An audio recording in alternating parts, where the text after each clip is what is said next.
Hey Goodfellas, I'm Naldi and we are at Styleofzug. Today it's going to be a bit deeper and a bit more philosophical. It happened that I sat down on my desk and suddenly started to write in the so-called Swiss school writing way, which is, the cursive way that you get taught at school here in Switzerland. And wow, Goodfellas, it felt so uncomfortable. I was very focused while I was writing and also kind of reviving the right moves to do in order to write in this cursive way. But somehow it felt like driving a bicycle. You never actually forget how to do so. Even if it was the first time after literally 20 years that I did so. And while I was writing, something very strange was going on inside of me that I realized only when I actually finished writing the sentence that I wanted to write. And right below, I had this instinct of comparing how I write nowadays. And wow, I felt so confident, bold with character. And that is when a lightning struck me. I saw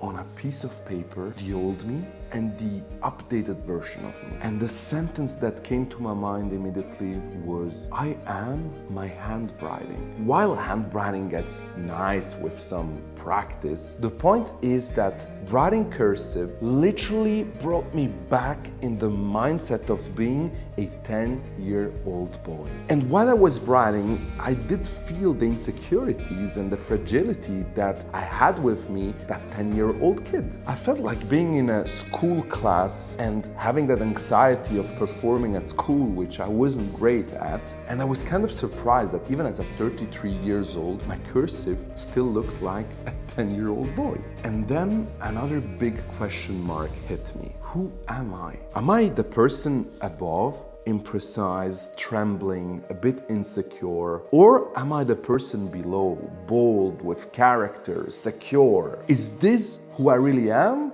And this who I had to become in order to protect my inner child? And now it's going to get a bit more personal, but it might help you to analyze your handwriting too. As a kid, especially in school where I would practice handwriting, I was rather not the cool kid, not the talented one at school. I moved from French-speaking part, Lausanne, to German-speaking part of Switzerland, Zug, and I had to learn the language. And at the end of the day, it left me behind with other important subjects, like, for example, mathematics. Because for like 2 years, I was just into learning the language, so I could at least understand something at school, right? And not understanding the language while being a very communicative person was a big struggle for me. And it would just add up to my insecurities at school about my intelligence and my talent. And don't understand me wrong, my skills and my talent were already showing back at school, but they were kind of useless and not required in that specific timeline of my life. So my skills and my talents back at the time would definitely not help my grades at school. And you see, I'm telling you all of this because all of these sensations are all concentrated in this part of handwriting. I can see it now that I look at it, and I could feel it while I was writing it. It was only after school that I realized how talented I was when I started my apprenticeship at Embassy Lucerne, and saw that it was very good at interacting with people, selling, explaining products, communicating. I was very curious about life and everything that revolved around my job, but not only. I was hungry for art, music, culture, all things and topics that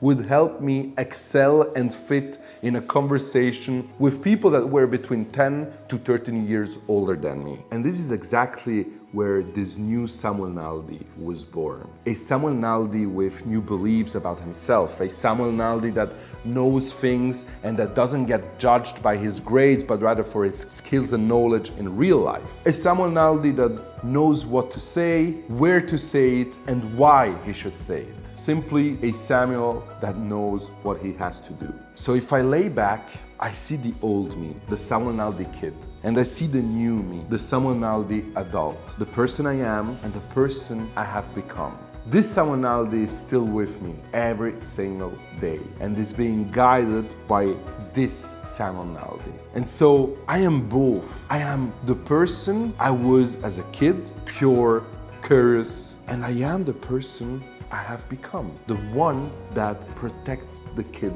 within me. You see, Goodfellas, today's video was a bit deeper and more philosophical. But it is the nature of this passion that we have. But I told you all of these very personal things because it is part of the nature of this amazing passion that we share together. We love fine writing instrument not for the materialistic reason behind it or the show-off reason behind it, but rather for the deep reasons that make this item something so important in order to leave a mark in our life. Dostoevsky said, "Beauty will save the world." And maybe it is exactly through handwriting with a fine pen in a highly digital and superficial era that we will do so. And so, Goodfellas, don't forget that together we are changing the game.